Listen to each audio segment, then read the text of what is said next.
Patrick Rice was 34 years old, and 3 months ago, he lost everything he'd spent a decade building: his marriage, his reputation, and very nearly his sanity. All because of one lie, one carefully constructed, meticulously planned lie that his sister-in-law told with tears streaming down her face at a family dinner, while 23 people watched in horror. But here's what nobody knew that night, what Kayla didn't know, what Patrick's wife Angelina didn't know, what none of them could have possibly known. Patrick had proof. Evidence that would eventually tear apart Kayla's entire story and expose her for exactly what she was. He just didn't discover it yet. In 72 hours, everything would change. The truth would surface in a way that would leave everyone who'd turned their backs on him scrambling for explanations. Patrick was sitting in his apartment, his new apartment, the cramped one-bedroom in a building that smelled like old carpet and broken dreams, when he finally pieced it all together. The timeline was right there in front of him. The bank statements, the hotel receipts, the text messages he'd recovered from their old phone plan, and suddenly every confusing moment from the past 6 months started to make sense. They thought they'd destroyed him. They had no idea what was coming. Let him take you back to where it all started. November 12th, 2024, a Tuesday evening that began like any other and ended with his entire world imploding. Angelina and Patrick had been married for 8 years. They'd met in college. She was finishing her marketing degree, and he was 2 years into his computer engineering program at USC. They weren't rich by any means. Patrick worked as a senior network administrator at a mid-sized tech firm in Los Angeles, pulling in around $93,000 a year. Angelina managed social media for a boutique advertising agency, making $62,000. Combined, they were comfortable. They'd just bought a modest 3-bedroom house in Pasadena the previous year for $680,000, stretching their budget but making it work. They were planning to start a family soon. They were happy, or at least Patrick thought they were. Angelina's younger sister, Kayla, was 29 and perpetually in crisis mode. She moved through life like a tornado, leaving destruction in her wake and expecting everyone else to clean up the mess. She'd lived with Patrick and Angelina twice over the years. Once after a bad breakup that she claimed blindsided her, but that Patrick suspected she'd caused. And once after losing a job she'd held for only 3 months because she didn't get along with management. Each time Patrick had bitten his tongue, helped pay for her expenses, and watched as she treated their home like a hotel while contributing nothing to groceries or utilities. "She's family," Angelina would say whenever Patrick expressed concern, her voice taking on that defensive edge she always got when it came to her sister. "She just needs time to figure things out. You know how hard it's been for her." But Kayla never figured things out. She just moved from one disaster to the next, always finding someone else to blame, never taking responsibility for the chaos that seemed to follow her everywhere. The dinner was supposed to be a celebration. Angelina's parents, Robert and Catherine, were renewing their vows after 35 years of marriage. They'd rented out a private room at an upscale Italian restaurant in Beverly Hills, the kind of place with cloth napkins and servers who refilled your water glass before you even realized it was half empty. 23 family members were gathered around a long table, decorated with white roses and gold candles. The warm glow of the candlelight reflected off the wine glasses, creating an almost magical atmosphere. Classical music played softly in the background, just loud enough to add ambiance without overwhelming conversation. Patrick had worn his best suit, the charcoal gray one Angelina had picked out for him last Christmas. Along with the blue tie she said brought out his eyes. He'd been looking forward to the evening. Things had been tense at work lately. Budget cuts were looming, and he'd been putting in 70-hour weeks trying to prove his value to management. He needed this night, a few hours of good food, good wine, and family time. A chance to relax and enjoy himself. He should have known better. He should have noticed the warning signs. Kayla arrived late, as usual. She swept into the room wearing a black dress that was just a shade too dramatic for the occasion, her long, dark hair cascading over her shoulders in waves that looked professionally styled. Her eyes were red-rimmed, and she clutched a tissue in her hand like a prop in a play. Patrick noticed immediately. Kayla was always performing, always seeking attention, and tonight she'd clearly planned something big. There was something in the way she paused in the doorway, making sure everyone had noticed her entrance, before moving further into the room. "Sorry I'm late," she announced to the table, her voice trembling just enough to be noticeable. "I've been dealing with something really difficult. Something I wasn't sure I should even come here tonight and talk about." Angelina immediately stood up, concern flooding her face. She moved toward her sister, her napkin falling from her lap onto the floor. "Kayla, what's wrong? Are you okay? What happened?" Patrick watched as Kayla took a shaky breath, her eyes darting around the table, making sure everyone was paying attention. The conversations around them died down. Silverware clinked to a stop. Even the servers seemed to sense something was about to happen and retreated to the corners of the room. Patrick felt his stomach clench with an inexplicable sense of dread. What she said next changed everything. "I'm pregnant," Kayla whispered, loud enough for everyone to hear. She pressed the tissue too, her eyes, her shoulders shaking. "And the father—" She paused, her eyes filling with fresh tears. She looked directly at Patrick, holding his gaze for just a moment too long. "The father is Patrick." The silence that followed was deafening. Patrick felt the world tilt sideways, his stomach dropping as if he'd just stepped off a cliff. Every face at that table turned toward him, his mother-in-law's expression shifting from confusion to horror in the span of a heartbeat, his father-in-law's jaw clenching as his face turned red, Angelina's face going completely white, then flushing with anger so intense it seemed to radiate from her skin. "What?" The word came out of Patrick's mouth barely above a whisper. His hands gripped the edge of the table so hard his knuckles turned white. "Kayla, what are you talking about? That's insane. Don't act innocent." Kayla's voice rose, cracking with emotion that seemed almost too perfect, too practiced. "You know exactly what I'm talking about. That night in September when Angelina was out of town for that conference in San Diego. You invited me over to the house. You said you were lonely, that you wanted company. You gave me wine, you kept refilling my glass, and then you—" Her voice broke into sobs that racked her entire body. "You took advantage of me. I was drunk and confused, and I didn't know what was happening until it was too late." Patrick stood up so fast his chair scraped loudly against the floor, the sound harsh and jarring in the shocked silence. "That's insane. That never happened. Kayla, why would you say something like this? Why would you lie about—" "You're a liar!" Angelina's voice cut through the room like a blade. She was standing now too, her face flushed red, her hands trembling with rage. Her wine glass teetered on the edge of the table before crashing to the floor, red wine spreading across the white tablecloth like blood. "You're a goddamn liar, Patrick. How could you? How could you do this to me? With my sister? Angelina, please listen to me." Patrick reached toward her, but she recoiled as if he'd tried to strike her. "No!" Angelina grabbed her purse from the back of her chair, her movements jerky and violent. "I'm done listening to you. I'm done with all of it. 8 years I wasted on you, and this is what you do?" Robert stood up, his face dark with rage, his hands clenched into fists at his sides. "Get out," he said to Patrick, his voice low and dangerous, barely controlled. "Get out right now before I do something I'll regret. Get out of this restaurant before I have you thrown out." Patrick looked around the table desperately, searching for one friendly face, one person who might question this insanity. His brother-in-law, Tom, was staring at him with disgust. Angelina's cousin, Sarah, who'd always been friendly to him at family gatherings, had turned away completely. His own Aunt Margaret, who'd come down from San Francisco specifically for this dinner, was shaking her head in disappointment. Not one person questioned Kayla's story. Not one person asked for his side. Not one person even hesitated before believing the worst of him. "I didn't do this," Patrick said, but his voice sounded weak even to his own ears, drowned out by the accusations flying around the room. "Angelina, you have to believe me. I could never—" "Leave," Catherine said coldly, her voice like ice. She'd always been warm to Patrick before, treating him like a son, bragging about him to her friends, including him in family traditions.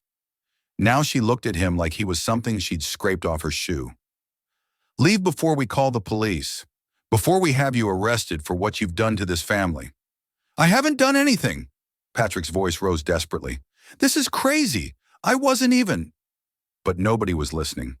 Kayla was being comforted by Angelina and their mother, both women wrapping protective arms around her. Other family members were standing now, their voices rising in anger, in condemnation. Someone was already on their phone. Patrick couldn't tell if they were actually calling the police or just threatening to. The walk to his car felt like a death march. Patrick's legs felt like lead, his vision tunneling until all he could see was the path in front of him. He could still hear voices from inside the restaurant. Angelina crying, Kayla being comforted, his name being spat out like poison. I can't believe him. After everything Angelina did for him. He always seems so quiet, but you never really know people. The words followed him out into the cold November night. He sat in the driver's seat for almost 20 minutes, unable to move, unable to think, unable to process what had just happened. The cold leather against his back made him shiver. Or maybe that was just shock. His hands trembled so badly he couldn't get the key into the ignition at first. His phone buzzed, then again and again. The sound seemed impossibly loud in the silence of his car. Text messages flooded in like an avalanche. Angelina's best friend. I always knew there was something off about you. Angelina deserves so much better. His brother-in-law. Stay away from this family. If I see you near my kids, we're going to have a problem. Even his own cousin, who'd always been close to him. Can't believe you'd do this to Angelina. You're disgusting. Patrick drove home in a daze, his mind numb, operating on autopilot. Their home. The house they'd bought together, painted together, filled with furniture they'd picked out on weekend trips to various stores. But when he got there, pulling into the driveway at 10:47 p.m., the locks had already been changed. There was a note taped to the door in Angelina's handwriting, her distinctive looping script that he'd always found beautiful. Your things will be dropped off at a storage unit. The address will be texted to you. Don't contact me. Don't come to my work. Don't try to see me. My lawyer will be in touch. He'd lost his house keys in the chaos of leaving the restaurant, Patrick realized. Not that it mattered now. The locks were different anyway. He tried his key just to confirm, watched it fail to turn, then stood there on his own doorstep feeling more lost than he'd ever felt in his life. Before we go on with this great story, kindly like this video and subscribe to the channel now. There are new stories every single day. Here's a soft challenge for you. There's a twist coming that changes everything. Drop your theory in the comments. Let's see if anyone can figure it out before it happens. Patrick spent that first night in a budget motel off the freeway, one of those places with flickering neon signs and rooms that rented by the hour. He lay on top of scratchy sheets that smelled like industrial bleach and old cigarette smoke, staring at the water-stained ceiling with its mysterious brown patterns. His mind raced through every interaction he'd ever had with Kayla, searching for some explanation, some hint of why she would do this. What had he done to make her hate him enough to destroy his entire life? Had he offended her somehow? Rejected her in some way he hadn't even noticed? Then it hit him, sometime around 3 a.m., when sleep still wouldn't come. September, the month Kayla claimed it happened. Angelina had gone to a marketing conference in San Diego. That part was true. She'd been gone for 3 days, September 14th through 17th. But Patrick hadn't been home alone. He'd been in Seattle for a major network security audit at one of their company's satellite offices. A critical project he'd been planning for months. He'd flown out early morning on the 14th and hadn't returned until late on the 17th. He grabbed his phone with shaking hands and pulled up his email, searching frantically for the confirmation numbers, praying he hadn't deleted them. There they were. September 14th through 17th, his flight to Seattle left at 6:45 a.m. on the 14th from LAX. He landed back in LA at 11:30 p.m. on the 17th. There was no possible way, physically impossible, that he could have been at his house with Kayla during that time. Relief flooded through him so intensely he actually felt dizzy. He had proof. Concrete, undeniable, time-stamped proof. Flight manifests.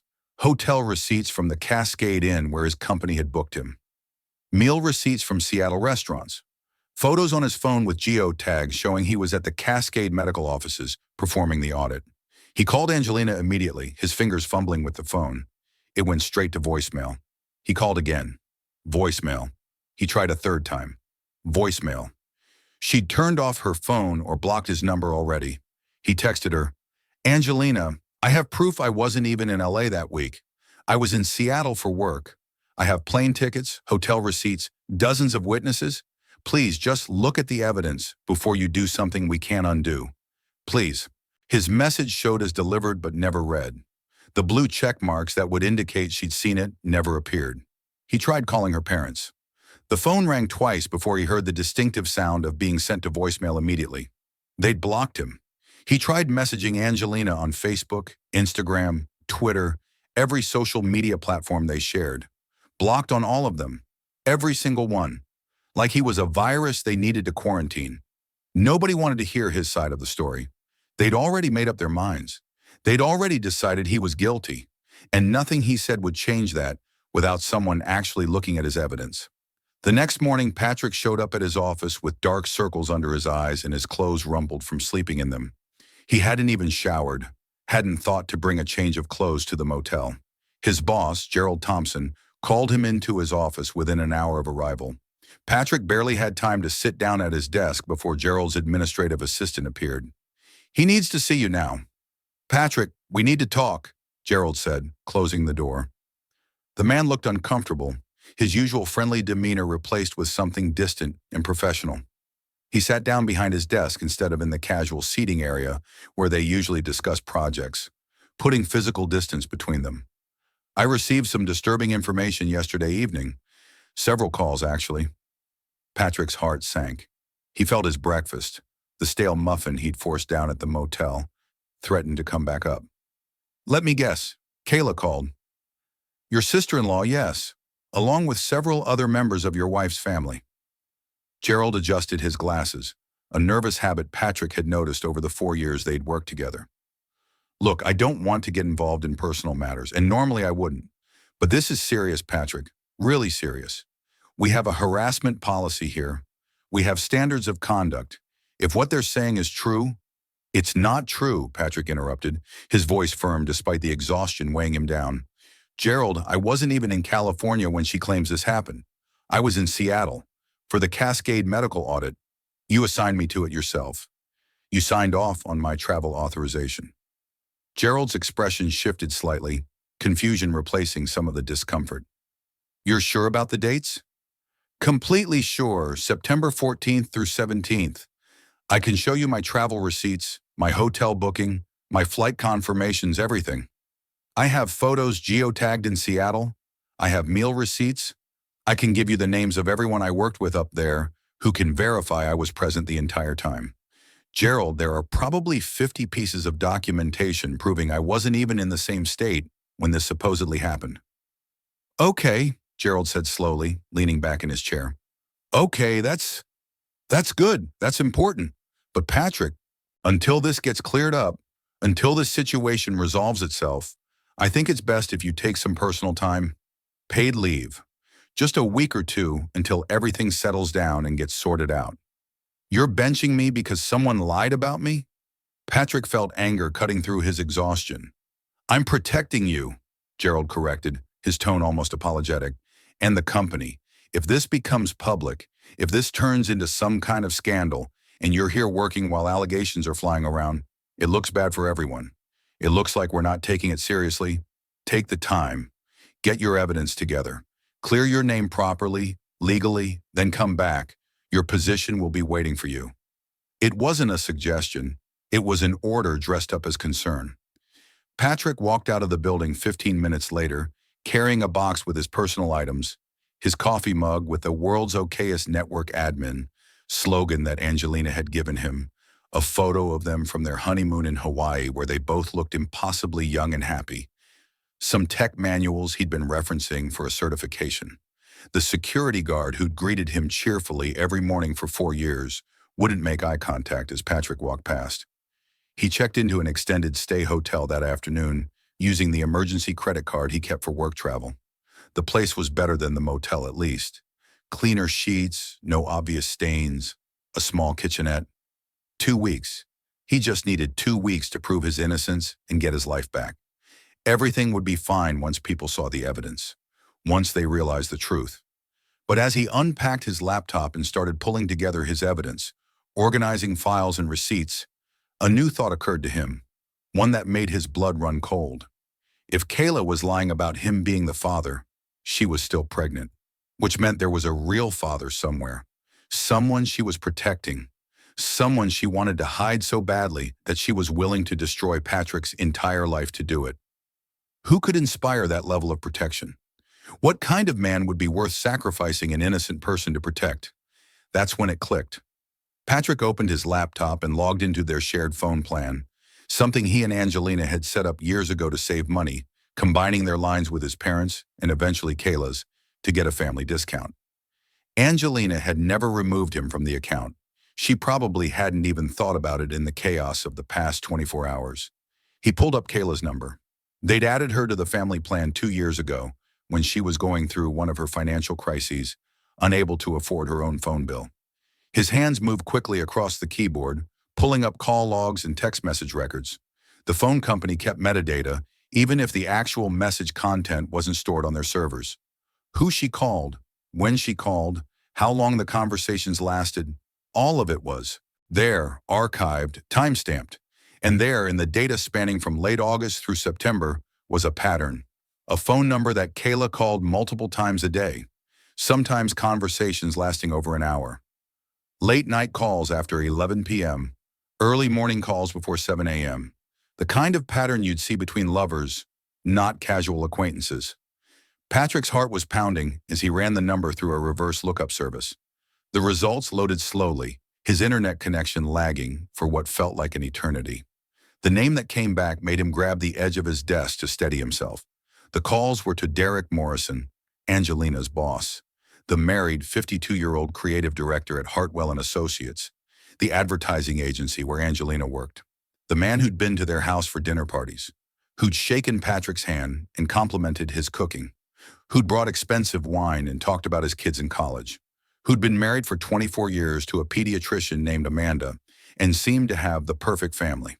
Suddenly, pieces started falling into place like a puzzle Patrick hadn't even known he was solving. Kayla had been doing freelance graphic design work for Angelina's agency over the summer. Angelina had mentioned it casually in July, said she'd help Kayla get some contract work to help her out financially. Kayla and Derek would have interacted, would have worked together. Kayla, with her habit of seeking validation from powerful men, from authority figures. Derek, with his expensive suits and corner office, and creative director title and all the power that came with it. But why frame Patrick? Why not just keep it quiet, have an abortion, claim it was some random hookup? Why go through this elaborate, devastating performance that destroyed Patrick's reputation and marriage? Patrick leaned back in his desk chair, his mind racing through possibilities. Then it hit him like a freight train, so obvious he couldn't believe he hadn't seen it immediately. Money. Angelina made $62,000 a year.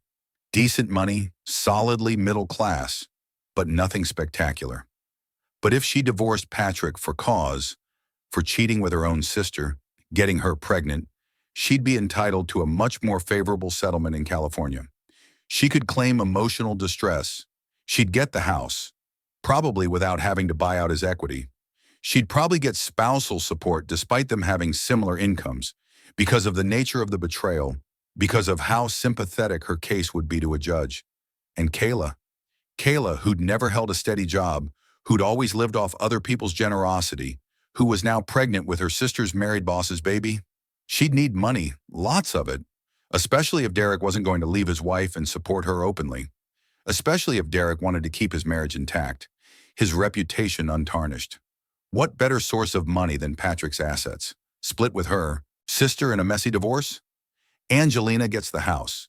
Angelina probably gets a settlement. And then Angelina, out of sympathy and guilt for her traumatized sister, shares some of those assets with Kayla.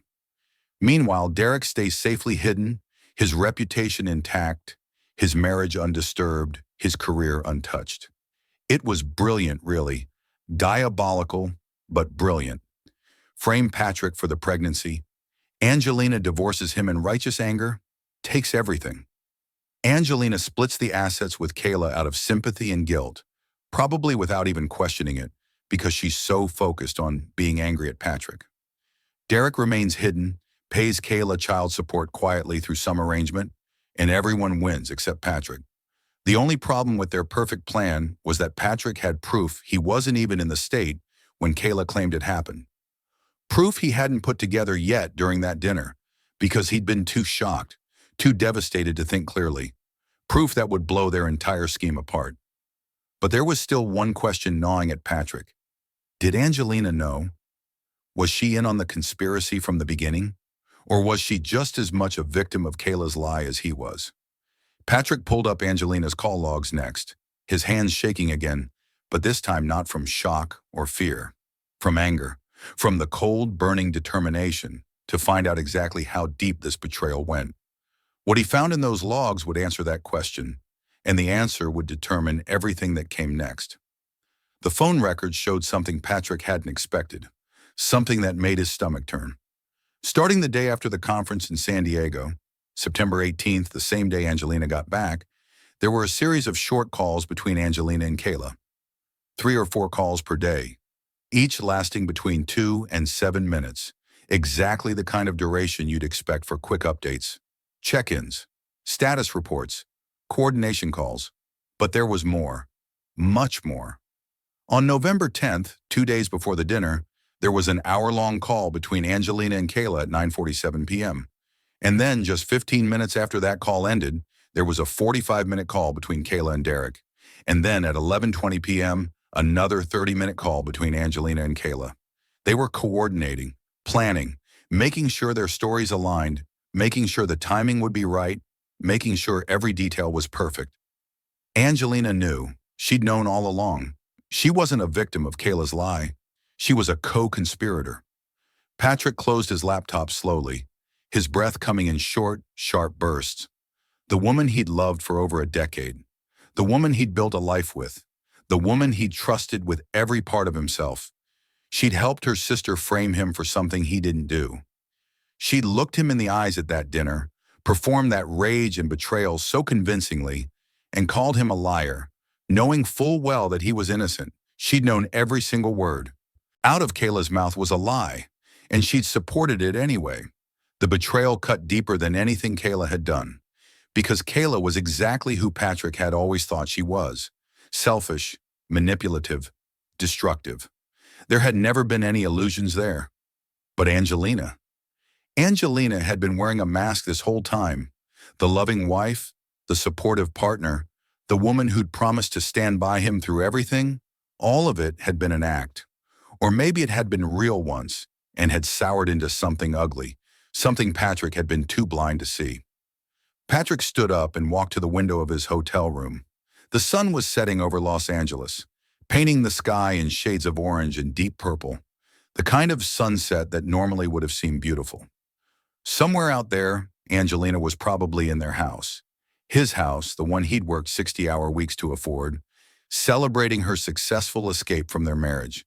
Kayla was probably being pampered and comforted by the whole family, playing the victim, soaking up the sympathy. Derek was probably at home with his wife Amanda, relieved that his secret was safe, that his affair had been successfully hidden. They all thought they'd won. They thought Patrick was too devastated, too isolated, too destroyed to fight back. They thought he'd just accept his fate, slink away, maybe fight the divorce half-heartedly, but ultimately give up. They had no idea what he was about to do, because Patrick wasn't just going to prove his innocence. He was going to expose every single one of them, their affair, their conspiracy, their attempt to steal everything he'd worked for. And he was going to do it in a way that left no doubt, no room for excuses, no way to spin the truth into something more palatable. He pulled out his phone and made a call. His best friend from college, Daniel Rodriguez, answered on the second ring. "Patrick? Man, I heard what happened. Angelina's cousin Sarah posted something cryptic on Facebook, and when I called her to ask what was going on, she told me, 'I'm so sorry. This is insane. How are you holding up?' 'I need a favor,' Patrick said, his voice steady for the first time in days. I need the name of the best divorce attorney you know. And I need someone who specializes in fraud cases, because I'm about to burn their whole world down. Daniel was quiet for a moment. You have evidence? I have proof I wasn't even in California when Kayla claims this happened. And I have phone records showing Angelina, Kayla, and Angelina's boss were all coordinating before the accusation. I can prove this was planned, Daniel. I can prove it was a conspiracy to defraud me. Holy shit! Daniel's voice was low, almost awed. Okay, yeah. I'm texting you a number right now. Patricia Winters. She's the attorney who handled my sister's divorce 3 years ago when her ex tried to hide assets. Patricia destroyed him, took apart every lie, every hidden account, everything. She's expensive as hell, but she's worth every penny. Tell her I sent you. Thanks, Daniel. Patrick, whatever you're planning, make them pay. The attorney's office was located in a sleek high-rise in downtown Los Angeles, one of those glass and steel buildings that seemed to reflect the sky itself. Patrick sat in the waiting room the next morning, his leg bouncing nervously, watching well-dressed professionals stride past with purpose in expensive briefcases. The lobby had marble floors and modern art on the walls, the kind of abstract pieces that probably cost more than Patrick's car. He'd used almost all of his emergency savings to afford this consultation, but Daniel had been insistent. If you're going to war, you need the best. Don't cheap out on this. Patricia Winters was not what Patrick expected. She was in her mid-50s with silver gray hair pulled back in a no-nonsense bun and sharp blue eyes that seemed to catalog everything about him in the first 3 seconds. She wore a navy suit that probably cost more than Patrick's entire wardrobe, and when she shook his hand, her grip was firm and confident. Everything about her screamed competence and control. Mr. Rice, she said, gesturing to the leather chair across from her massive mahogany desk. Behind her, floor-to-ceiling windows offered a view of downtown LA that probably cost more per square foot than most people's homes. Daniel spoke very highly of you. He said you have evidence of fraud? Why don't you tell me everything, starting from the beginning? Patrick had prepared for this moment. He'd spent the last 3 days organizing everything. Printouts of phone records with calls highlighted in yellow, his travel receipts from Seattle, screenshots of text message metadata, even security camera footage from his hotel that showed him in the lobby during the exact time Kayla claimed they'd been together at his house in Pasadena. He'd created a timeline document, cross-referencing everything. He'd printed photos from his phone showing him at the Cascade medical offices with geotags and timestamps visible. He spread it all out on Patricia's desk, organizing it methodically. My sister-in-law is claiming I got her pregnant. She made the accusation publicly at a family dinner 3 days ago, and my wife immediately filed for divorce the next morning. But I wasn't even in California when the alleged conception occurred. I was in Seattle for work, and I have proof. Patricia picked up the documents one by one, her expression neutral but focused. The afternoon sun streaming through her office windows caught the edge of her reading glasses as she examined each piece of evidence. She didn't rush, taking her time with each receipt, each phone log, each photograph. After what felt like an eternity, she set down the last page and looked at him directly. This is airtight, she said, her voice carrying a note of professional satisfaction. You can prove beyond any doubt that you weren't there. The flight manifests, the hotel records, the geotags.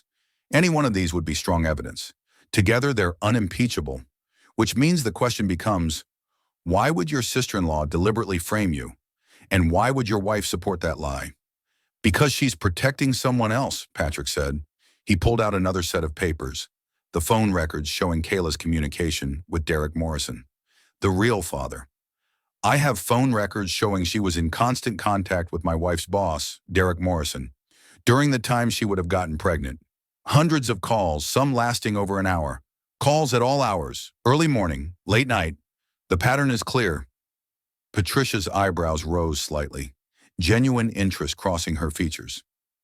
Derek Morrison, the creative director at Hartwell and Associates? You know him? I know of him. Big name in the advertising world. Married to a pediatrician, 3 kids in college. Very concerned about his reputation from what I understand. He's the kind of man who would pay significantly to keep an affair quiet. She leaned back in her chair, her fingers steepled in front of her face. So your theory is that your sister-in-law had an affair with a married man, got pregnant, and decided to frame you to avoid exposing him? Not just that, Patrick said, pulling out the third set of evidence. Angelina and Kayla's phone logs showing the coordination calls. I think my wife is in on it. The phone records show coordination between her and Kayla. Planning calls right before the public accusation, hours-long conversations, then calls between Kayla and Derek, then more calls between Angelina and Kayla. I think they're working together, all three of them, to take my assets in the divorce while protecting Derek's reputation and marriage. Patricia was quiet for a long moment, studying the phone records, cross-referencing dates and times, her legal mind clearly working through the implications. Mr. Rice, what you're describing is conspiracy to commit fraud. If you can prove it, and I mean really prove it, not just circumstantial evidence, then you're not just looking at winning your divorce. You're looking at potential criminal charges against everyone involved. False police reports, fraud, possibly extortion depending on how they've structured things. Good, Patrick said, and he was surprised by the coldness in his own voice, the way it didn't even sound like him anymore. They tried to destroy my life. They turned everyone against me. They deserve whatever's coming to them. Patricia studied him carefully, her sharp eyes reading something in his expression. I need to know something before I take this case, Mr. Rice. Are you prepared for how ugly this is going to get? Because once we start pulling threads, once we start exposing affairs and conspiracies, there's no putting that genie back in the bottle. Your wife's career could be destroyed. If her boss is fired or forced to resign, she might lose her job too. Your sister-in-law could face legal consequences that follow her for years. Derek Morrison's marriage will almost certainly implode, and his professional reputation will be ruined. Are you prepared to be the person who sets all of that in motion? Patrick thought about Angelina's face at that dinner, twisted with rage and disgust that seemed so real. He thought about sleeping in that motel while she lived in the house he'd worked 60-hour weeks to afford. He thought about his colleagues avoiding eye contact with him, his family members blocking his number, the way his mother-in-law Catherine had looked at him like he was garbage. He thought about being escorted out of his own office like a criminal. Yes, he said simply, I'm prepared. They made their choices. They chose to lie, to conspire, to destroy an innocent person. I'm just going to make sure the truth comes out. What happens after that is on them. Patricia nodded slowly, something like approval in her expression. Then let's get started. First things first. We need to secure your financial assets. If your wife is planning to take everything, we need to make sure there's something left to fight for. Do you have any accounts she doesn't have access to? Just my work retirement account and one savings account she doesn't know about. I started it years ago for emergency car repairs. Kept adding to it whenever I had extra money. There's about $8,000 in there. Smart, don't touch it. That's going to be your war chest for legal fees and living expenses. We'll also need to freeze any joint accounts to prevent asset dissipation. That might make her angry, but I don't care, Patrick interrupted. Do whatever you need to do. I'm not letting her steal money from our accounts to pay for the lawyers she's hiring to steal everything else from me. Make sure you're subscribed to this channel if you have not, because the ending of this story will blow your mind. And drop a comment below telling me what you think Patrick should do next. Patricia worked fast. Within 48 hours, she'd filed a response to Angelina's divorce petition that included his alibi evidence and a motion to freeze all joint assets pending investigation of fraud. She'd also hired a private investigator named Raymond Cole, a former LAPD detective who specialized in infidelity cases and had a reputation for being thorough to the point of obsessive. Patrick met Raymond at a coffee shop in Silver Lake 3 days later. The place was one of those hipster establishments with exposed brick and artisanal coffee that cost $7 a cup. Raymond was in his early 60s with gray hair and a weathered face that suggested he'd seen every type of human behavior and been disappointed by most of it. He wore jeans and a leather jacket, looking more like someone's cool uncle than a private investigator. He ordered black coffee and got straight to business, pulling out a tablet before he'd even fully sat down. Your lawyer filled me in on the basics, Raymond said, opening a notes app. Alleged pregnancy, false accusation, possible affair with the boss. Here's what I need from you. Everywhere you think they might have met. Every location Kayla mentioned hanging out this summer. Any trips your wife took without you? Any unusual expenses on credit cards? Any changes in behavior? Staying late at work, new clothes, different grooming habits, suddenly interested in her appearance. Give me something to work with. Patrick had already prepared notes on his phone. Kayla did freelance work at Hartwell and Associates from June through September. My wife would have introduced them. She's the one who got Kayla the contract work. There's a hotel called the Maritime Crown about 2 miles from the agency. Angelina mentioned once that Derek sometimes takes clients there for off-site meetings because they have private conference rooms. If they were meeting secretly, that's where I'd look first. Raymond nodded approvingly, making notes. Good instincts. Hotels like that are common, private, anonymous, easy to claim you were there for business if anyone asks. What else? Angelina took 3 business trips this summer that I thought were legitimate at the time, but now I'm wondering if they actually were. One to San Francisco in July for what she said was a conference on social media marketing. One to San Diego in September. That's the one where Kayla claims I got her pregnant, supposedly for another marketing conference, and one to Santa Barbara in October for some kind of agency retreat. She said they were all for work, but I never saw any of the usual conference materials she usually brings back. No folders full of handouts, no branded merchandise, no photos with coworkers. I'll verify those. Check if her agency actually had events in those cities on those dates. Companies file expense reports, register for conferences. There's a paper trail. If they didn't, Raymond let the implication hang in the air. What about financial irregularities? Changes in spending patterns? Angelina started spending more in August and September. Nothing crazy, nothing that raised immediate red flags, but more expensive clothes from places she didn't usually shop. Better hair salon visits. She started going to some place in Beverly Hills instead of her regular salon. More makeup, nicer perfume. I noticed but didn't think much of it at the time. She said she needed to look professional for some big pitches the agency was working on, and that made sense to me. Or she was competing with Derek's wife for his attention, Raymond said flatly. Classic affair behavior. Women either neglect their appearance because they're distracted and emotionally unavailable, or they obsess over it because they're trying to impress the affair partner. They want to look perfect every time they see them. He made notes on his tablet. Give me a week. I'll find out exactly what Derek Morrison has been up to. And if your sister-in-law has been staying at any hotels, if there are any social media posts she thought she deleted but didn't, any paper trail at all, I'll find it.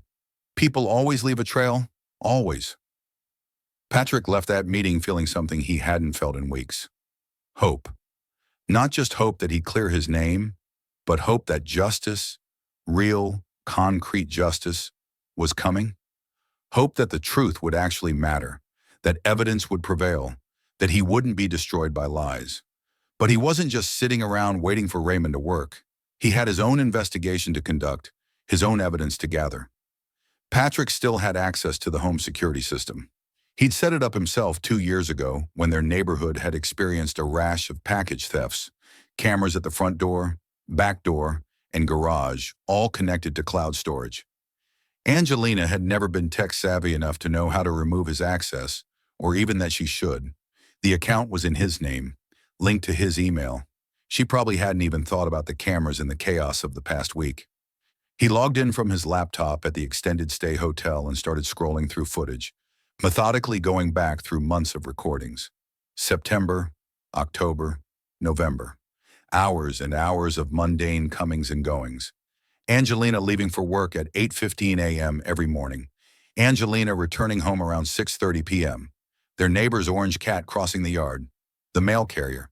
The Amazon delivery driver. Nothing unusual. Then he saw it. November 9th, 10:47 p.m. 3 days before the dinner, 3 days before his entire world exploded. A car pulled into his driveway, not Angelina's silver sedan, but a black luxury SUV, some expensive model Patrick didn't immediately recognize.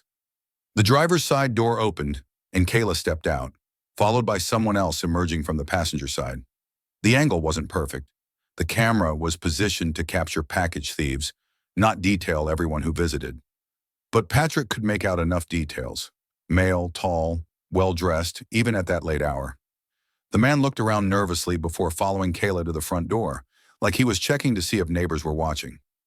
Angelina answered immediately, as if she'd been waiting by the door. There was a brief conversation on the doorstep, too far away for the camera's audio to pick up clearly, just muffled voices. And then all three went inside. The door closed. The driveway sat empty. Patrick's heart was pounding so hard he could hear it in his ears. He fast-forwarded through the footage, watching the timestamp tick by. 11 p.m., midnight, 1 a.m. The man didn't emerge until 1:23 a.m., nearly 3 hours. When he left, Angelina walked him to his car, visible in the camera's range. They stood close, too close, talking. Patrick could see their body language, intimate, familiar, comfortable. Then Angelina reached up and adjusted the man's collar, an intimate gesture that made Patrick's stomach turn. The kind of gesture you make with someone you're close to, someone whose appearance you care about. The man got in his SUV and backed out of the driveway, as his headlights swept across the front of the house, illuminating everything in their path. Patrick got a clear view of the license plate. He paused the footage, took a screenshot, enhanced the image until he could read every character clearly. Then he ran it through a DMV lookup service, the kind that exists in legal gray areas, but that private investigators and bail bondsmen use all the time. The SUV was registered to Derek Morrison at an address in Manhattan Beach, one of LA's most expensive neighborhoods.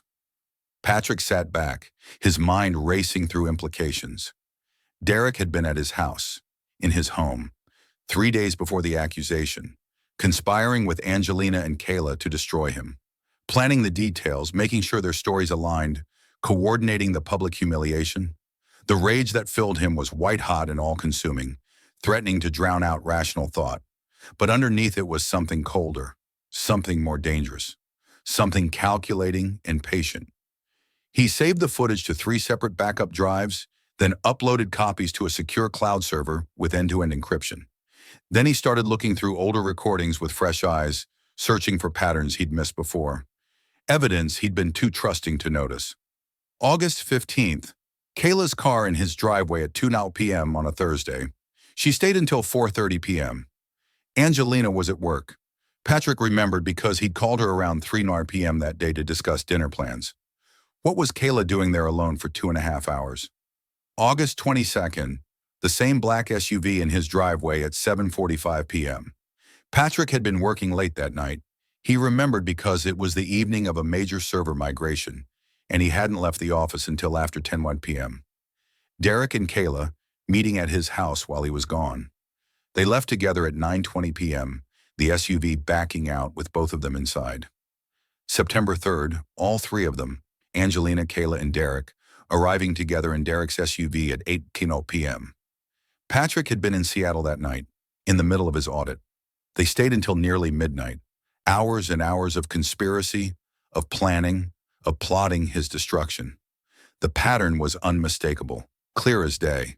They'd been planning this for months, not weeks, using his home as their meeting place, plotting his downfall while he worked overtime to pay the mortgage on that house, while he worked himself to exhaustion trying to secure their financial future. Patrick created a comprehensive timeline document marking every meeting, every suspicious visit, every piece of evidence with timestamps and screenshots. When Raymond called 4 days later, Patrick had 20 pages ready, organized, cross-referenced, and annotated. "I've got news," Raymond said, his tone suggesting it wasn't good news for Angelina and her conspirators. "First, the business trips. I called Hartwell and Associates, spoke to their event coordinator by pretending I needed to send a follow-up gift to Angelina. Hartwell and Associates did not have events in San Francisco, San Diego, or Santa Barbara on any of the dates your wife traveled. No conferences, no client meetings, nothing. The coordinator was very clear about it because she handles all event registrations. She said Angelina wasn't even on the approved travel list for those months. Can you prove where she actually was? Working on it. I've got hotel records being subpoenaed through Patricia. That'll take a few more days, but we should have them soon. But here's the interesting part. Kayla was in San Diego the same weekend as your wife's supposed conference. I found Instagram posts she made and then deleted after a few days. But nothing's ever really deleted from the internet. She was at the Maritime Crown Hotel September 14th through 16th. Same property, same dates. She posted a sunset view from what I've identified as one of their beachfront rooms. Very expensive rooms, by the way. Over $400 a night. Patrick felt his jaw clench. And Derek? Derek Morrison used a company credit card at a restaurant 3 blocks from that hotel on September 15th at 8:30 p.m. Dinner for two, bill came to $347. Expensive wine, premium steaks, dessert. He told his wife he was at a conference in Sacramento that weekend. She confirmed it when I called her yesterday, pretending to be from his office trying to verify some travel reimbursement paperwork. So all 3 of them were in San Diego together while I was in Seattle, completely oblivious. Looks that way. And there's more. I pulled phone records for Derek Morrison, had to call in a favor with someone who owed me. Cash changed hands. Don't ask me the details. But Kayla isn't the only one he was calling regularly. He and your wife have been in contact constantly since June, sometimes 5, 6 times a day. Calls at lunch, calls in the evening, calls during work hours. That's not normal for a boss and subordinate unless they're either working very closely on projects or they're having an affair. Patrick was quiet, absorbing this new information, feeling the full weight of betrayal settle over him again. Are they having an affair? Angelina and Derek? Can't prove it yet with absolute certainty, but the pattern suggests either an affair or an extremely close working relationship that crosses professional boundaries. Either way, it's suspicious as hell, given everything else. But here's what I can tell you. Derek's marriage is already on shaky ground. I talked to a neighbor who knows Amanda Morrison, Derek's wife. Apparently, they've been sleeping in separate bedrooms for about a year. There's tension there. So if Derek was looking for someone else, well, your wife fits the profile. What about the pregnancy? Is Kayla actually pregnant? Or was that part of the lie too? That's the million-dollar question, isn't it? I haven't been able to confirm it independently yet, but I did find something interesting. Kayla made an appointment at a women's clinic in Culver City last week, place called Westside Women's Health. I've got a source there, one of the administrative staff I've worked with before, who confirmed she came in for a consultation but didn't go through with any procedures. She left with brochures about paternity testing and prenatal care. Paternity testing. The words sparked an idea in Patrick's mind. If we could get Derek to submit to a paternity test, it would prove everything. It would conclusively demonstrate that he's the father, that Kayla lied about me. He'd never agree voluntarily. No man in his position would. But if you filed a motion claiming fraud and demanding a test to prove you're not the father, the court could compel him to test as well if you can demonstrate he had opportunity and motive. Especially if you can prove he was having an affair with Kayla. The court won't want an innocent man being held responsible for another man's child. Patrick thought about the security footage, the hotel records, the phone logs, the coordination calls. What if we could prove they were all together, planning this? What if we had them on video? Raymond's eyes sharpened with interest. Do you have video? I have security footage from my own house showing Derek, Kayla, and Angelina meeting multiple times over several months, including 3 days before the public accusation. Hours-long meetings, late-night visits, everything time-stamped and saved. You beautiful bastard, Raymond said with genuine admiration, something like pride in his voice. That's not just evidence of an affair. That's evidence of conspiracy. That's them meeting to coordinate, to plan. Can I get copies of everything? Already made them. Patrick slid a USB drive across the table. There's also a comprehensive timeline document matching the video footage to phone records and financial transactions. Everything's time-stamped, cross-referenced, and organized chronologically. I've even included notes about where I was during each meeting, work, Seattle, wherever, to prove I had no knowledge of what was happening. Raymond plugged the drive into his tablet and started scrolling through the files, his expression growing more intense with each passing minute. Finally, he looked up at Patrick with something approaching respect. This is prosecutable. I mean, actually criminally prosecutable. False accusations, conspiracy to commit fraud, potentially perjury if any of them have made statements under oath in the divorce proceedings. Your wife's lawyer is going to lose their mind when they see this. Derek's going to panic. This is airtight. When do we show them? Not yet. We need a few more pieces first. I want to establish the affair, beyond any doubt, get hotel records with both their names, credit card statements showing Derek paying for things for Kayla or Angelina. I want financial records showing if any money changed hands between them. And I want to know exactly what Kayla told her doctor about the pregnancy. Medical records can be subpoenaed in a fraud case, and if she told them something different than what she's telling your family, that's more evidence of lying. How long will that take? Another week, maybe 2 at most. But Patrick? Raymond's voice turned serious, his casual demeanor dropping away. Once we reveal this evidence, everything changes. Your wife will know you've been investigating her. Derek will lawyer up immediately. He'll hire the most expensive attorney he can find.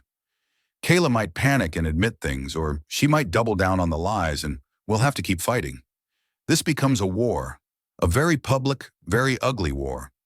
Are you ready for that fight? Really ready? Patrick thought about the dinner, the humiliation of everyone staring at him with disgust, the blocked calls and deleted accounts, the way Angelina had looked at him with such convincing hatred, such perfectly performed betrayal. The 3 days he'd spent thinking his entire life was over, thinking he'd never recover from this. I'm ready, he said, his voice steady and cold. Let them panic. Let them lawyer up. Let them scramble to explain away security footage and phone records and hotel receipts. I want to watch them squirm. I want them to know what it feels like to be trapped, to be caught, to have nowhere to run. Good, Raymond said, genuine approval in his voice, because in 2 weeks, we're going to drop this bomb and blow their whole world apart. The medical records arrived on a Tuesday morning, exactly 10 days after Patricia had filed the motion demanding them. Patricia called Patrick at 7:45 a.m., her voice tight with barely contained triumph, the kind of excitement attorneys feel when they know they have a winning case. You need to get to my office right now, she said without preamble. Drop whatever you're doing. We've got her. We've got all of them. Patrick was there in 20 minutes, his heart pounding the entire drive through morning LA traffic. Patricia was waiting in her conference room, documents spread across the long table like evidence at a crime scene, organized into neat piles. Raymond was there too, along with another woman Patrick didn't recognize. Mid-40s, professional attire, gray suit, holding a tablet and wearing the confident expression of an expert. Patrick Rice, this is Dr. Lisa Hammond, Patricia said, gesturing to the woman. She's a medical consultant I brought in to review Kayla's records and provide expert analysis. Lisa, tell him what you found. Dr. Hammond pulled up a document on her tablet, adjusting her glasses.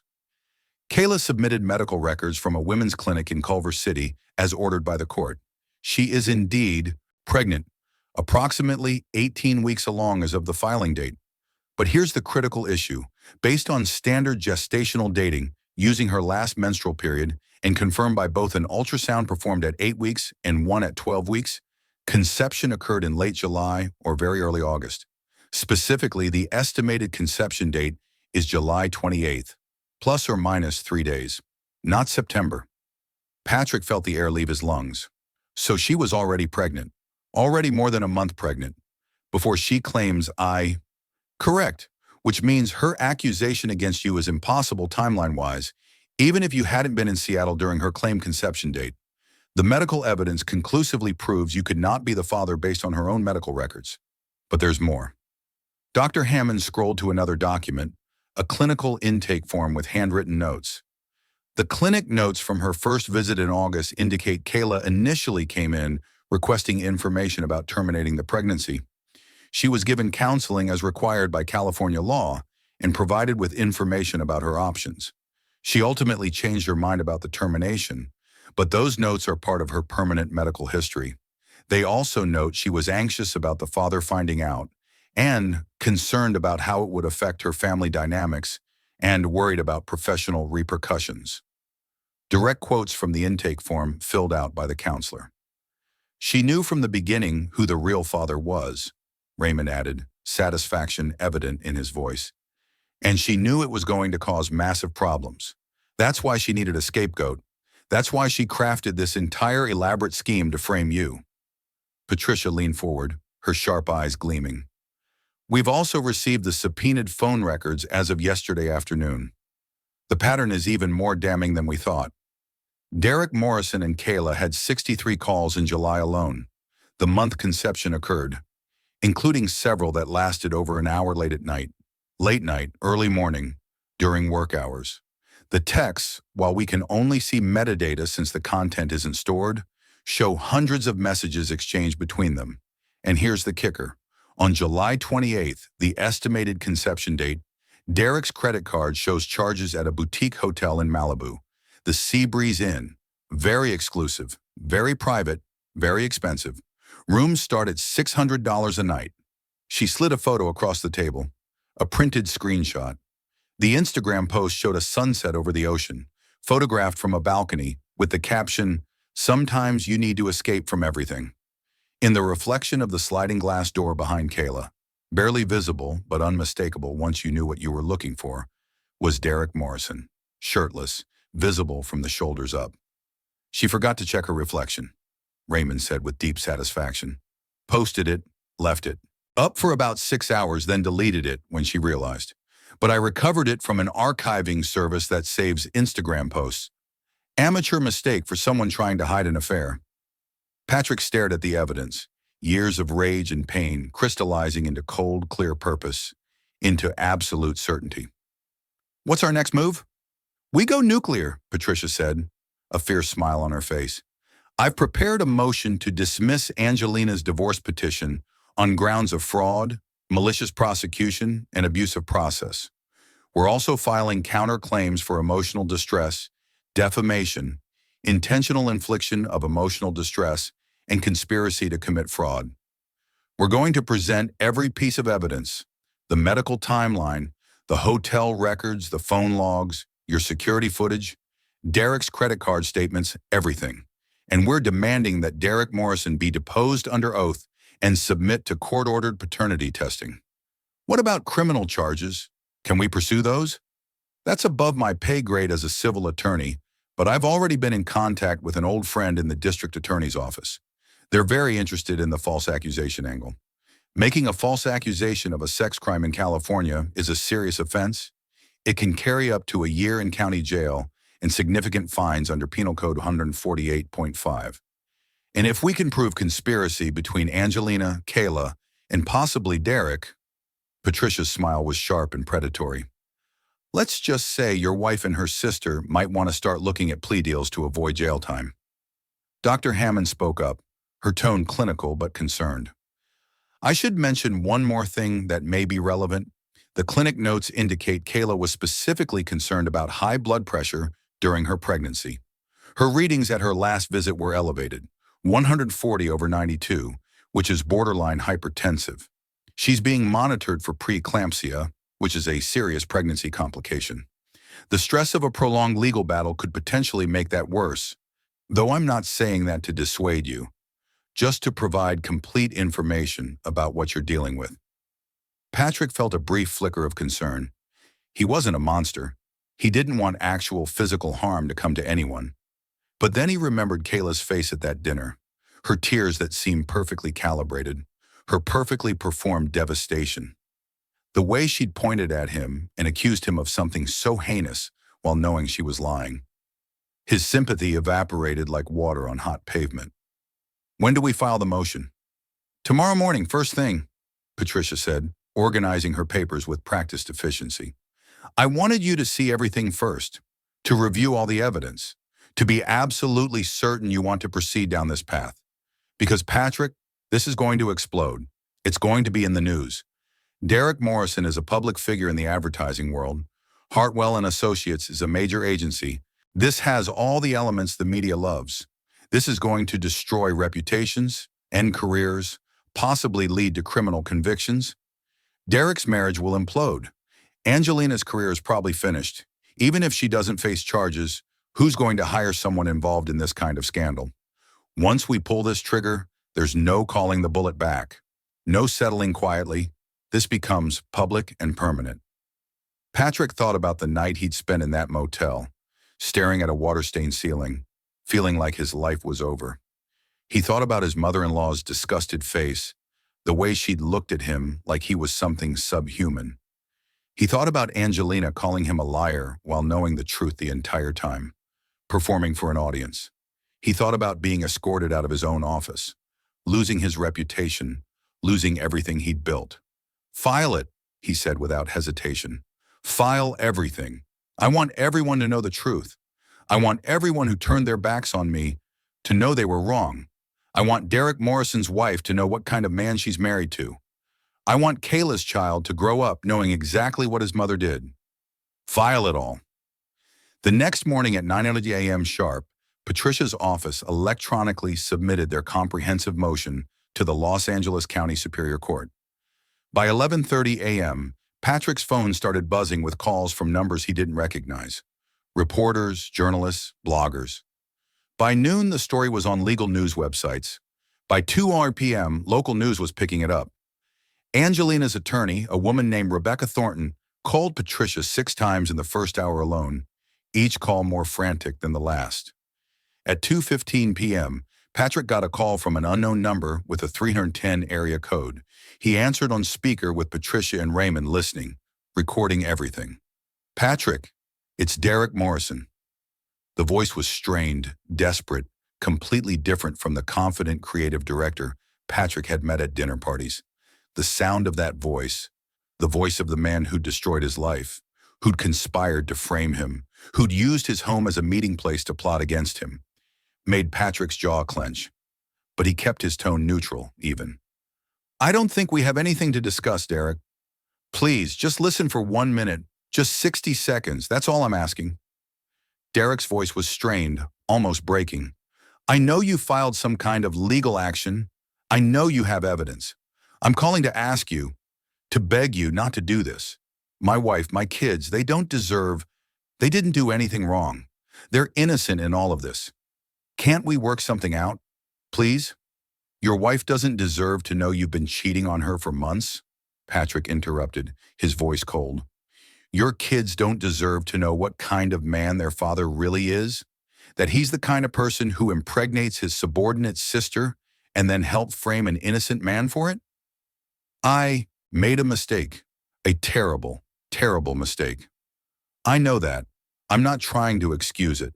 But going public with this, dragging everyone through court, destroying families, it's not going to help anyone. It's not going to undo what happened. What if we could work something out privately? I have money, significant money. I could compensate you for everything you've lost. Your legal fees, your pain and suffering, everything. Name a number. Please, let's settle this quietly." "For what?" Patrick's voice went even colder. "For trying to frame me for getting your mistress pregnant? For conspiring with my wife to destroy my reputation and steal my assets? For using my home as your meeting place to plot all of this while I worked overtime to pay the mortgage? How much do you think that's worth, Derek? Because I'm thinking your entire career and your 24-year marriage is a pretty good start. But honestly, I don't think any amount of money's enough." There was silence on the other end of the line, broken only by Derek's heavy breathing. Then, "You don't understand what you're doing. You don't understand the consequences. People are going to get hurt. Innocent people." "I understand perfectly," Patrick said. "I'm exposing the truth. I'm making sure everyone knows exactly what you and Angelina and Kayla did. And you know what? The only innocent person in this situation is me. Everyone else made choices. See you in court, Derek." Patrick hung up. Patricia was grinning widely. That was either very stupid or very smart of him. If he's offering money, that's basically an admission of guilt. We can use that. I'll note this call in our records and include it in our evidence file. "He's panicking," Raymond said, pulling out his phone to make notes, "which means he's going to make more mistakes. The question is whether Angelina and Kayla panic too, or if they try to stand their ground." They got their answer that evening. Patrick was back at his hotel room, trying to eat dinner, trying being the operative word because his appetite had been non-existent for days, when his phone rang. This time it was a number he recognized. Angelina, his wife, the woman who'd promised to love him through everything. He let it ring 3 times before answering, steeling himself. "Hello, Angelina." "Patrick, Her voice sounded raw, like she'd been crying for hours. But he didn't trust it. Not anymore. Every tear, every emotion could be performance. Patrick, we need to talk. Please. Can we meet somewhere? Just the two of us. No lawyers, no family, just us? Anything you want to say to me can be said through our lawyers. That's how this works now. No, please, I need to explain. I need you to understand what really happened. It's not what you think. It's so much more complicated than... Explain what? Patrick interrupted, his voice hard. How you and your sister conspired to frame me. How you used our home to plan my destruction. How you've been coordinating with Derek Morrison for months. How you looked me in the eyes at that dinner and called me a liar while knowing every word you said was false. Which part did you want to explain, Angelina? Because I have phone records, I have security footage, I have witness statements. Which part of that am I misunderstanding? The silence on the other end lasted so long Patrick thought she'd hung up.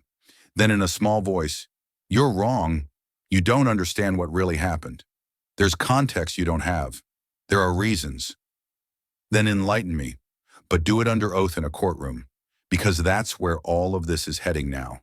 That's where you're going to have to explain everything to a judge. Patrick, if you go through with this, you're going to destroy so many lives.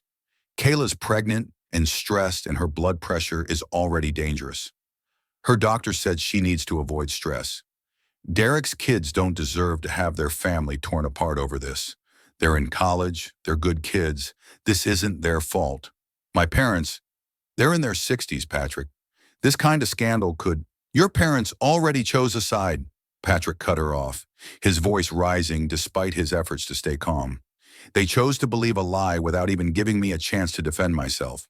They called me names. They threatened to call the police on me. They looked at me like I was garbage. So frankly, Angelina, I don't care what this does to them. They made their choice. Please. Angelina's voice cracked, genuine emotion breaking through, or maybe just better acting. If you ever loved me, if any of our 8 years together meant anything to you at all, please don't do this. We can work something out. I'll drop the divorce. We can go to counseling. I'll do whatever you want. I'll sign whatever you want me to sign. Just please, please don't destroy everyone's lives over this. Patrick felt something twist in his chest, a phantom pain from a wound that was still bleeding.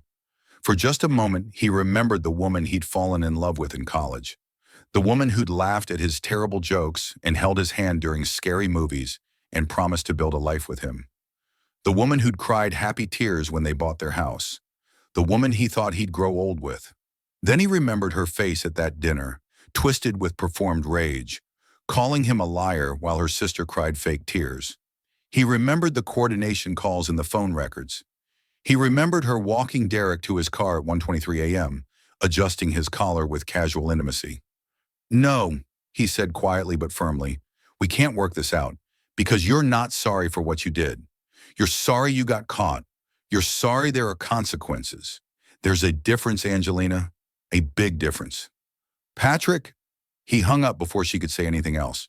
5 minutes later, right on schedule like they'd coordinated, and they probably had, Kayla called. Patrick didn't answer.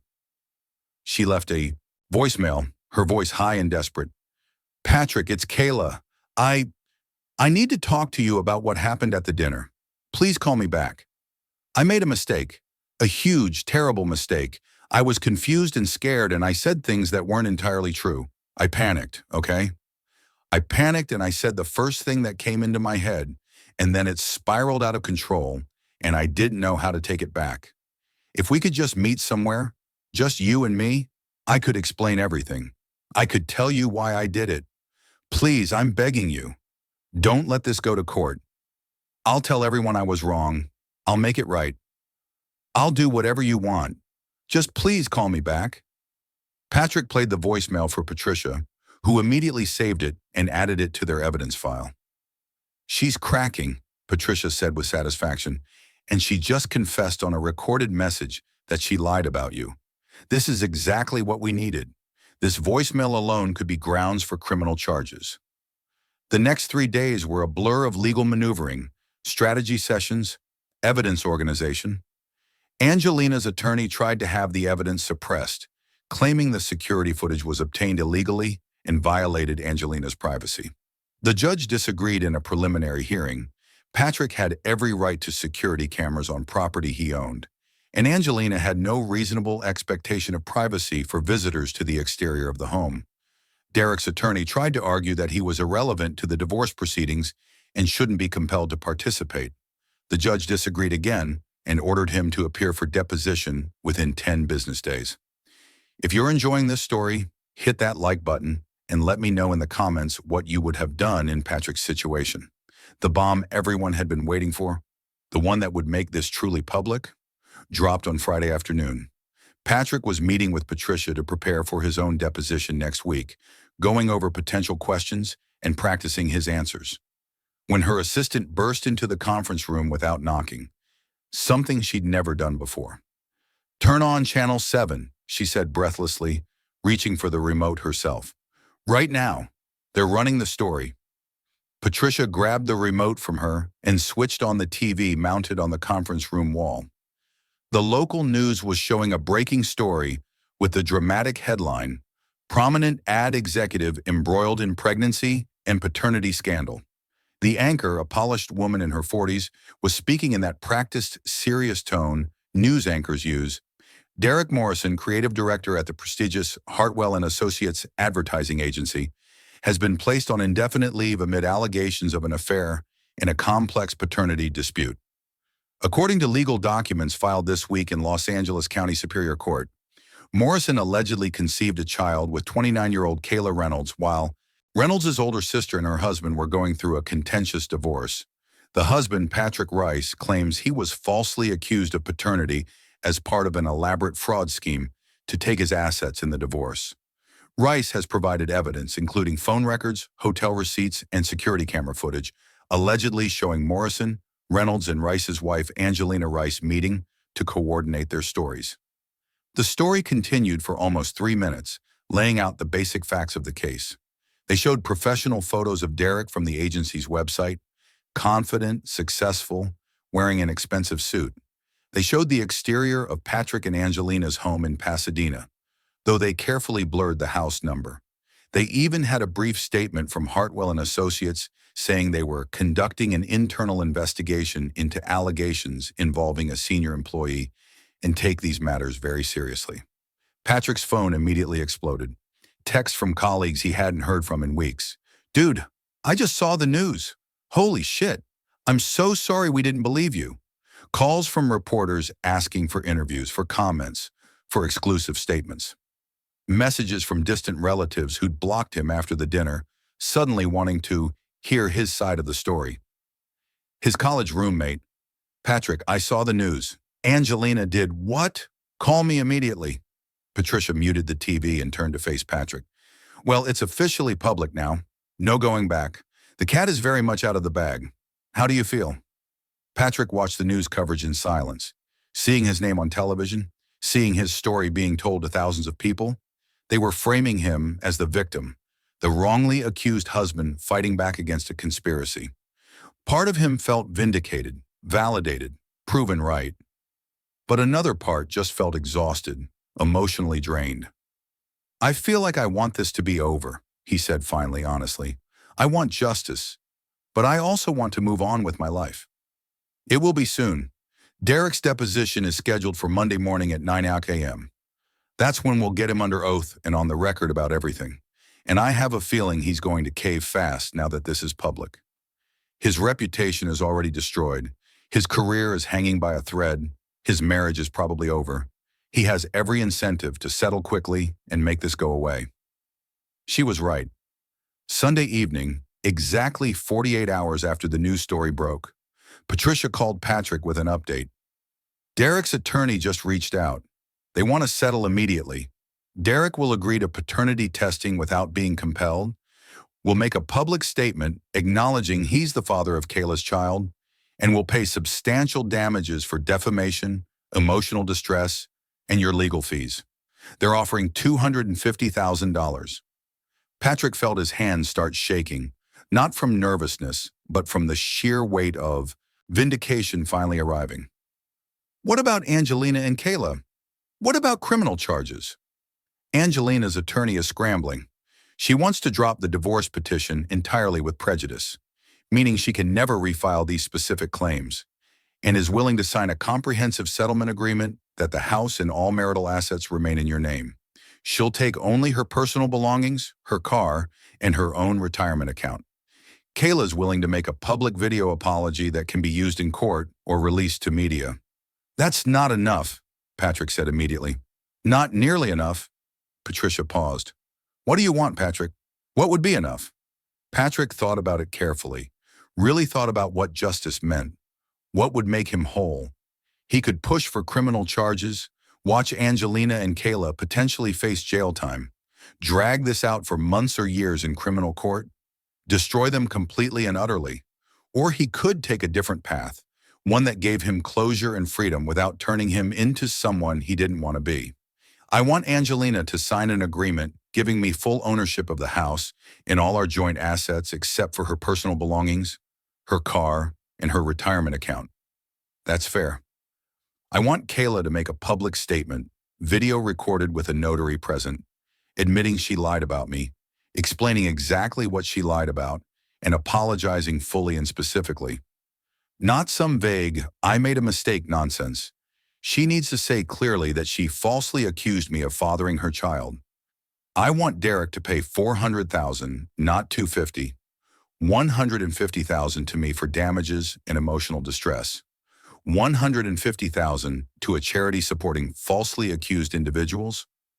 I'll choose which one, and $100,000 to cover all my legal fees with any remainder going to me, every penny accounted for. And the criminal charges? Patrick took a deep breath. I won't pursue them unless they violate the terms of the settlement in any way or ever contact me again for any reason. But I want the right to press charges held in reserve indefinitely, forever. I want an agreement that if they ever speak about me publicly, if they ever defame me again, if they ever violate our agreement, I can immediately file charges with the DA. They get to live with that hanging over their heads, forever. Patricia smiled slowly, approval evident in her expression. You've really thought about this. That's smart. That's strategic. It gives you protection and leverage without turning you into the vengeful ex-husband. I'll draft the settlement terms tonight and send them over first thing tomorrow morning. The settlement was finalized on Wednesday of the following week. Derek's attorney delivered a cashier's check and a signed, notarized statement acknowledging paternity and apologizing for his role in the situation. Kayla's video apology was recorded in Patricia's conference room with 2 witnesses and a notary present. 5.5 minutes of her, looking pale and exhausted and genuinely frightened, admitting she had lied about Patrick, explaining she had been afraid to reveal the real father's identity, and apologizing to Patrick for the immeasurable pain she'd caused him. Her hands shook the entire time. Whether from genuine remorse or fear of criminal prosecution, Patrick couldn't tell and didn't particularly care. The video went semi-viral when Patricia's office released it to the media to counter some of the ongoing coverage and speculation. The comments were brutal toward Kayla, people calling her every name imaginable, analyzing her body language, questioning every word. Patrick found he didn't feel much satisfaction from it. He didn't feel vindicated by strangers tearing her apart online. He just wanted it to be over. Angelina signed over the house on Friday afternoon at the title company. Her attorney and Patricia present as witnesses. She showed up wearing sunglasses that hid most of her face, her eyes red-rimmed and puffy from crying. Her hands trembled as she signed document after document. She wouldn't look at Patrick directly, keeping her gaze fixed on the papers in front of her. When all the papers were signed, when the house was legally his alone, Angelina hesitated at the door. She pulled off her sunglasses, revealing eyes that were devastated and hollow. Patrick, she said quietly, her voice barely above a whisper, for what it's worth, I'm sorry. I know that doesn't mean much now. I know it doesn't change anything, but I need you to know that I'm sorry. I never meant for things to go this far. I never wanted to hurt you. Patrick looked at her, really looked at her, the woman he'd loved for over a decade, the woman he'd built a life with, the woman who'd promised to stand by him through everything, the woman who'd helped try to destroy him. I don't forgive you, he said simply, his voice emotionless. And I don't hate you. I just, I don't feel anything anymore when I look at you. And maybe that's worse than hatred. Maybe that's the real consequence of what you did. You turned love into nothing, into empty space where something used to be. Angelina's face crumpled, tears streaming down her cheeks, her composure completely breaking.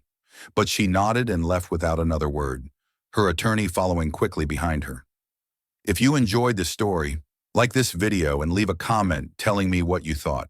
And if you're not already subscribed to the channel, please subscribe and hit the notification bell to get alerts for new stories like this one. Thanks for watching, and I'll see you next time. 3 months later, Patrick stood in the kitchen of his house now, fully and legally and irrevocably his, making coffee on a Saturday morning in early spring. The space felt different without Angelina's things cluttering the counters, without her schedule magnets on.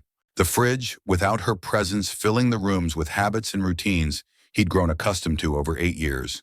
It felt clean, fresh, peaceful, like a weight had been lifted from his shoulders, like he could finally breathe fully for the first time in months. His phone buzzed with a text from Daniel. "Drinks tonight? Want to celebrate your first week back at work and toast to new beginnings?" Patrick smiled, a real smile, not forced or bitter. Gerald had called him 2 weeks after the settlement, apologizing profusely for not believing him initially, for putting him on leave, for not having his back. He'd offered Patrick his position back with a raise to $110,000, a promotion to senior systems architect, and a written apology that acknowledged the company's failure to support him during the accusations. Patrick had considered refusing on principle, but ultimately decided he'd worked too hard to let them drive him out of a career he was genuinely good at. He texted back, "Yeah, sounds good. 7 p.m. at that place in Silver Lake?" Another text came in, this one from Raymond. "Thought you'd want to know. Derek Morrison's wife Amanda filed for divorce yesterday. She's going for everything. Full custody of the kids, the house, his retirement accounts, everything. Also, Kayla had the baby 2 weeks ago. A boy, healthy, 8 pounds. Derek's lawyers are already negotiating child support. Looks like he's paying around $7,000 a month." Patrick set down his phone and walked out to his back patio with his coffee. The morning was beautiful. Clear blue sky, temperature in the mid-70s. Birds singing in the trees. He sat down in his new patio furniture, replacements for the set he and Angelina had picked out together, and let the sun warm his face. Derek would spend the next 18 years paying for his choices, watching money flow out of his accounts every month, probably losing most of his wealth in the divorce. Kayla would spend them as a single mother, her reputation destroyed, her relationship with her family fractured beyond repair. Raising a child alone. Angelina had moved back in with her parents, her career essentially over. No one in the advertising world would hire her after the scandal, and she'd been quietly let go from Hartwell and Associates. Her dreams of building a successful career in marketing were finished. They'd all gotten exactly what they'd tried to do to him. Loss of reputation, loss of relationships, financial consequences, careers destroyed, just delivered by their own actions rather than by any revenge Patrick had orchestrated. He hadn't had to destroy them. They destroyed themselves. Karma, it turned out, didn't need much help. It just needed truth. It just needed patience. It just needed someone to shine a light on the lies and let natural consequences unfold.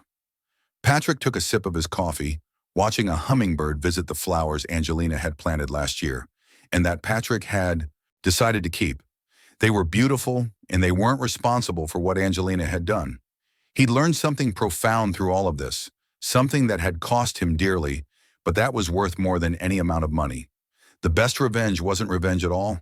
It was letting people face the natural consequences of their own actions. It was refusing to sink to their level, refusing to let their ugliness turn him into something ugly. It was maintaining his integrity while they lost theirs. The past was the past, and his future, whatever it looked like, was going to be built on truth, on genuine connections, on hard-earned wisdom about who deserved his trust and who didn't. He'd been given a harsh but valuable lesson in human nature, in the masks people wear, in the difference between image and reality.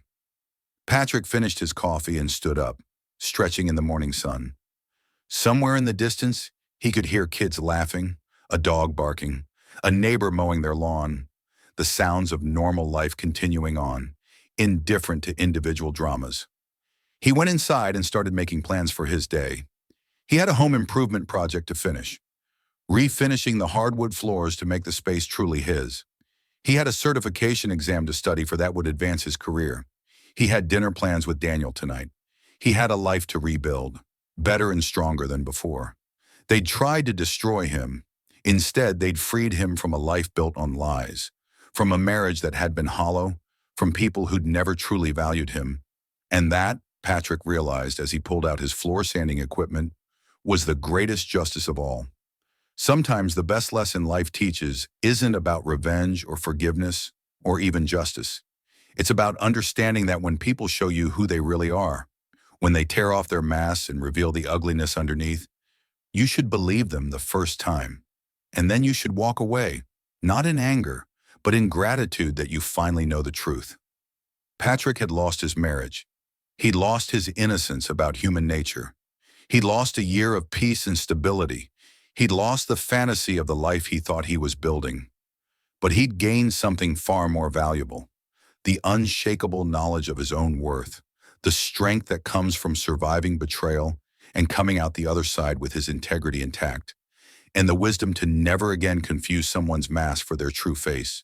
And as he worked on his floors that Saturday morning, in the house that was truly and completely his, with a future that was entirely his own to shape, Patrick understood something profound and liberating.